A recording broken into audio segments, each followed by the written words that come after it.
our founders of NPI Mobile got into is they did something different as a startup. Instead of saying, oh, we got all this technology, let's go build something great, they actually created patents first.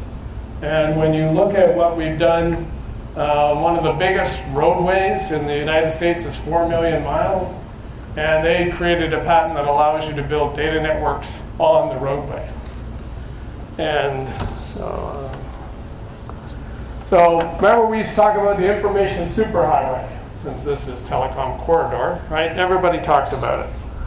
Well, NPI Mobile has created it. What they've done is these patents allow us to create data networks on the highway, and we start off with an IoT device that's built into the road pavement markers. So where does the DOTs get their information? They get it from cameras that are up on poles. They get it from hanging poles over the network. Okay, they get it from side poles. They don't have anything on the roadway, and that causes some problems for them. So we believe that there's going to be, in the current structure of the government, U.S. government, they're going to spend $110 billion on infrastructure. That's a lot of money, not have the information to design it, build it, and monitor it. So what we want to do is to create road. With our devices, we'll be able to collect weather information specifically from the road. Okay, I know everybody wants an autonomous car, right? Don't want an autonomous car? Don't buy a Tesla. Okay. The autonomous cars have got big computers in them, and they're going to cost a lot of money. So what we want to do is to give, like Waze today, give the car coming down the road information about what's ahead that they're going to have to deal with, whether it's hazardous weather, whether it's a bad road, whether it's a bridge that's fallen, or other data that they're going to need to know what they're trying to do. Bridges, in Pennsylvania, they had a bridge that fell. There's over 2,000 bridges in Dallas alone that are being used beyond their design capability. Okay, so you want to be able to get to these bridges and figure out, okay, what is the data that you need to know when those bridges are in trouble? Road barriers, guardrails. I mean, if you travel between Dallas and Houston, how many guardrails will you see that are destroyed? Okay, and now there's autonomous trucks running up and down. I'm waiting for one of them to wipe out something. But we can be on the guardrail and tell it when it's moved, when it was hit, how fast it was hit, those sort of things by putting in our IoT equipment. And finally, data analytics. Okay, the data has become the most important part of it. And we are looking for an AI team. We're not there yet, but we're looking for an AI team to take the data that we collect and build it into sellable, monetized, as you would call it, data to different people. So what do we have from our architecture? Well, you'll see a lot of these little markers on the road today. You'll find we have built an IoT device that uses Zigbee, and it fits into this form factor and this form factor. And one of the things you should know about everything on the highway or the roads has to be reflective. The paint, the signs, and these little guys. Okay, so you see the little windows on them, and that allows us to collect light. And so our devices are solar powered, and that allows us to collect even ambient light from streetlights. And we're building an edge computer. We built a Blades computer to gather the information, and also it will be our edge computing technology to send information to the cars. Okay. And then finally, as I said, we're looking for an AI team. We're going to probably use an established vendor in AI, but we're looking for a team to take the data and create the AI information. If you're interested, this is our patent. The patent is not only for the United States, but many international countries. It's very detailed, and you have to read a lot of information, but they have the patents, and they are in good standing, which is unusual for a startup. Our technology. So first is our what we call the intelligent road pavement markers. We have a system that's already built. It's a manufactured board with the chipset, and it has 7 sensors. Okay, it has, every one of them has GPS, temperature. It can detect moisture. It can detect rain. It'll detect ice. All those different things, and there's 13,000 of them that we can incorporate in. So we're going to have to swap them in and out depending on what data we want from what place. We're going to use the Zigbee backbone. That right now is because it will give us mesh, because these are on the road. They're going to get wiped out. And we need to be able to go around the whatever one gets taken out of the network. Going to have reflective and solar. Reflective because that's what you're going to require from the DOTs to be on the highway. But also we're using solar panels, solar inside to keep the batteries charged. The edge computer is critical for our data processing. It will be off-road, of course. It won't be on the road. And it will either be on a small pole or a signpost, something like that. It'll be solar powered. The Zigbee interface to the IBM, to the intelligent road markers, and it'll have a 4G, not 5G, since I'm an old network guy and I'm ex-Nortel, which was way behind the cellular market when it was in trouble. 5G, as you've learned from our lovely T-Mobile guys and from our Verizon guys, I'll put a box in your house, that's 5G. And it's true, it is 5G. Okay, but try to put that in your phone. No, not gonna. For a while, you'll figure it out. Okay, and then finally, our AI interface and network control. So we're looking for a platform that has some of the network control you need in a network. And we found the Azure platform, some of the Amazon platform, all their AI has the ability to be a network control center also. And one other thing I'm going to bring up here, this didn't make it into the presentation. We are looking for LoRaWAN sensor companies because we're going to be thinking about putting LoRaWAN into the gateway. So now we now have a private network with our road markers, and then we also have a public network to bring IoT sensors in. And we would have more distribution on collection through our highway system than probably anybody else.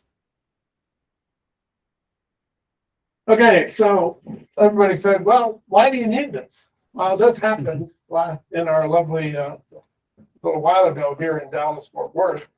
6 people died. So where are the DOT sensors? They're not on the road. They can't see the ice. So 6 people died, and 133 car pileup. Lawmakers were troubled that the interstate had been treated. It had already been treated for this, but they thought, okay, well, we don't need to do it again. They should have done it again. So if we had our markers on the road, we would have known there were ice on the system. And a little bit later, there was another one. Okay, and can you see 1/10 of an inch of ice from a camera off the road? No, you can't. So the sensors would have also allowed us to avoid this problem by sending the information to cars, trucks, everybody that's coming down the road. Yeah, where do you put the sensors? The sensors, I'm going to show you that. Okay, so where do you put these pucks? Well, you can put them in the middle of the road. You can put multiple ones on the road. There is one that's designed to withstand a snow plow. It's actually metal and the plow goes up and over it. And then I took a couple of shots of sensors actually being on curbs where they won't get picked up by the might be picked up. But you could actually build multiple different networks using our system by having the pucks talk to each other through different protocols or collect data and send them through a different way, like the LoRaWAN sensors. So, what AI solutions? Well, weather alerts to dangerous and road conditions, sending, and we're also looking at our next step being B2X. So if any of you are involved in B2X, I'd be interested in sitting and talking with you about it. It's coming, okay, and it doesn't need an autonomous car to do it. Road design and changes. Well, the DOT wants to know if there's a lot of accidents happening at this spot, what data do I have to say what caused those accidents and when, what changes could I make, and confirm them with data over time, obviously, that it has improved. And one of the insurance companies is very interested in the location of the largest number of accidents in the area. What's causing them? Or when they get an accident, what were the road conditions at the time? And what was the weather at the time? Insurance, because now you can get an app that says how fast you're driving and how fast you're stopped. And that involves your insurance rate, in case you didn't think that way. Traffic patterns. Every large city in the United States has traffic problems, and they don't know what to do about it. A lot of people have put cameras in. I worked for Verizon for a while, and they put cameras all over the place. What happens when the traffic goes one way and then the weather shows up and everybody goes a different way? How do you tell people that? How do you help congestion? The other one people want to talk about is parking. Where is the parking? Okay, so we can also transmit that to cars through our system. Potholes. How do they know where a pothole is? They drive around and look for potholes. Putting our sensors in, we believe the vibration of hitting a pothole will be greater than just running down the road. So we also have the AI looking for potholes and be able to tell them where they are because of GPS allow for IOPMs.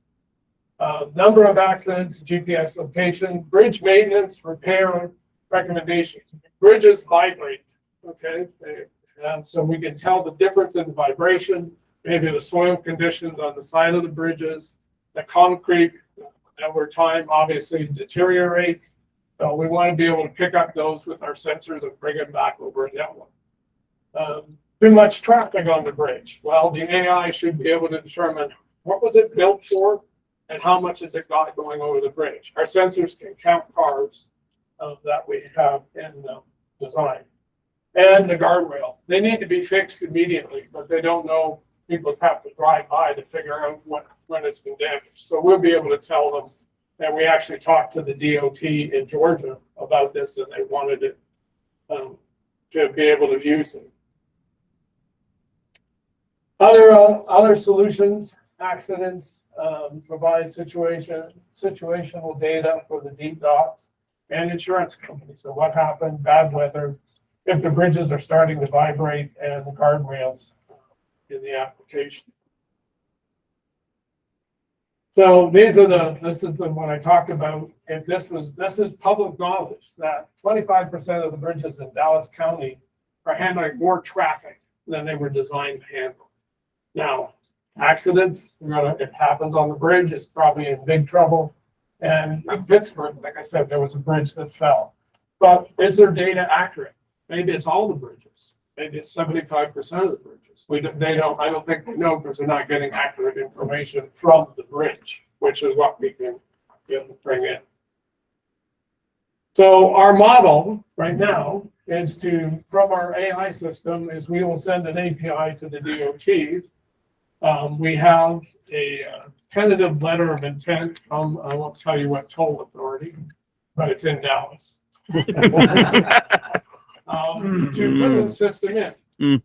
The problem with that is you gotta have money, I'm being honest. Okay, this is a startup, a lot of startups here, an IoT group, we've all been through this. You gotta find money to build. We have the technology, we need an AI system, but you need money to start doing this. And we're interested in visiting with our UT friends to get some people, and I have a server you can have from a previous life. So through the DOTs, they can send it to smart cities and sell it, or even sell it to the Apple Maps, Waze, and Google. These are the guys that we're interested in as part of our first sales, the insurance company. I've had some experience with travelers. They're very interested in being in that business to be able to have predictable knowledge of what's going on in the market. We will like to add to this, since we just thought of this, the LoRaWAN technology being in our gateway. And so that also brings another revenue stream in of having public networks as part of our system. What size are these markets? Okay, so the smart cities, we've had some people approach us who are already doing smart city stuff.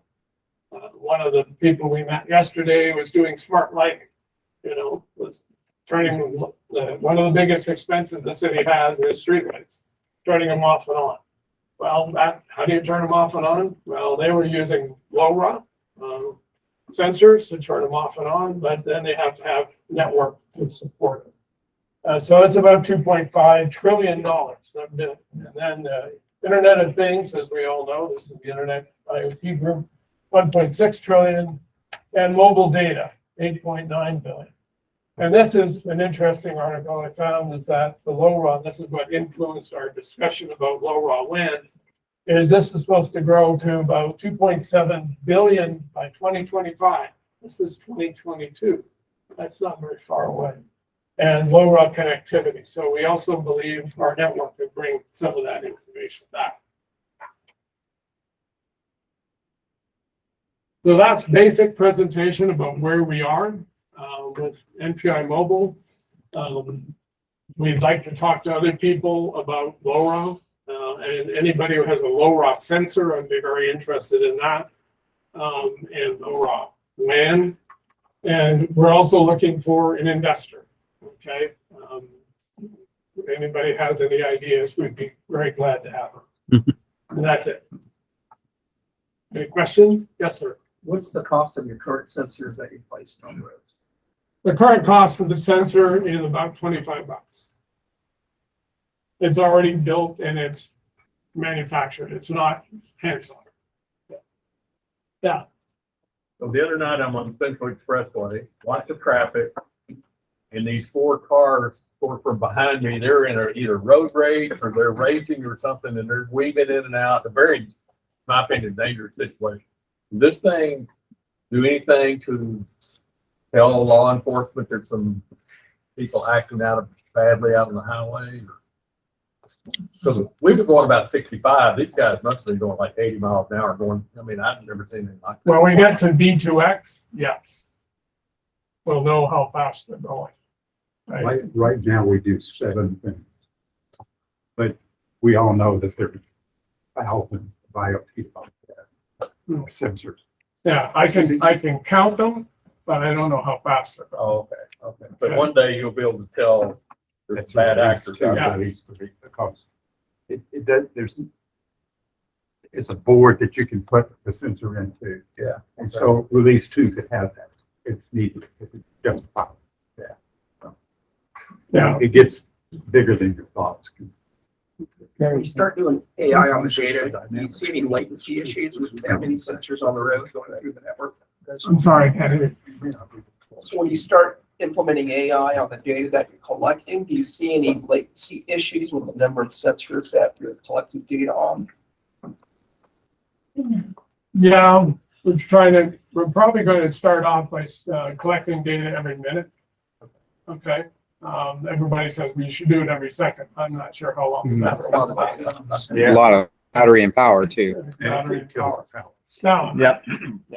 yes, sir. What's the radius of your signal, right? I mean, it's 2.4, I assume, right? So how many sensors do you need? What's the spacing between sensors to be able to work together? If one is out, the other one can pick up, or what's the distance? The maximum distance that the pucks can be is 40 feet Yeah. because they're part of the road safety system. But you're using Zigbee. That's about a 30-ish meter. Yeah, Zigbee can go Yeah. about 10 miles, So, right, if you really wanted to. so But There's the sensors and then there's the other unit. the edge Like compute, The right, edge computer, what are the distances of all those? And don't know yet. Well, That's what the trial is. figure 2 miles for the controller with the sensors. what's the impact? Like, how much impact can these, like, you see us crossing the roads, right? The median? Yeah, We're going at 70 miles an hour, at least 2 tons are total, and trucks are higher. So what's the impact that it can take? the standard, the casings we're using are standard casings that the DOT use. It's the same actual casing, okay? It's just hollowed out and we put the sensor inside. And what's the impact of those? I mean, like, is it very sensitive? I'm sorry, I don't know the exact number. Okay. But that's why we're using Zigbee, is be able to know that the puck's been destroyed, gone, right? Our philosophy from a business point of view would be to replace the puck instead of, trying to figure it out to replace it. So you're Yeah. actually renting the housing inside the yellow puck. Yeah, they're actually above the ground because, well, I was a part of Verizon that I worked for saying, oh, we're gonna put these sensors in the roadway. Let's dig up the roadway, let's jackhammer it, let's cut it with a saw. And all the cities went, yeah, go down the street. They're not gonna let you cut up their pavement. So the pucks, yeah. But we intend to get them down to a cost point that if they're gone, just put another. Are you having any problems with the battery of the kit? So far, no, but it's the battery. I can actually give you a link to in our manufacturing facility. I think it's 7 of the devices that are sitting around the factory taking readings. I can give you a link to that so you can see them, but we haven't got anything on the road yet. That's what the letter of intent was, to pick a spot. It's somewhere in Dallas, Fort Worth, probably a toll road, and put a 4-mile stretch in to try it out. That's what the DOTs, their problem is they can't buy anything until it's tested and approved. Okay, so they're really happy to try it out, but somehow you got to get enough money to build. Yes. So similar to what I'm doing, which is inside the building, putting sensors in for indoor air quality. And we have 7 sensors in our unit that we put on the wall. One of the problems that we've run into is those 7 sensors all have different calibration lifespans on them, right? So I'm curious, have you come across that yet? You realize you guys probably going to have to calibrate those or replace those every 18 months, 24 months, whatever. Yes. It only got a certain amount of life with what we're building. We know that. You know, I mean, But our problem is most of the time they'll get crushed or knocked off something before It's like, before that. understand that this is a technology group. We'll be glad to go to level 2, level 3, but we need an NPI. Gotcha.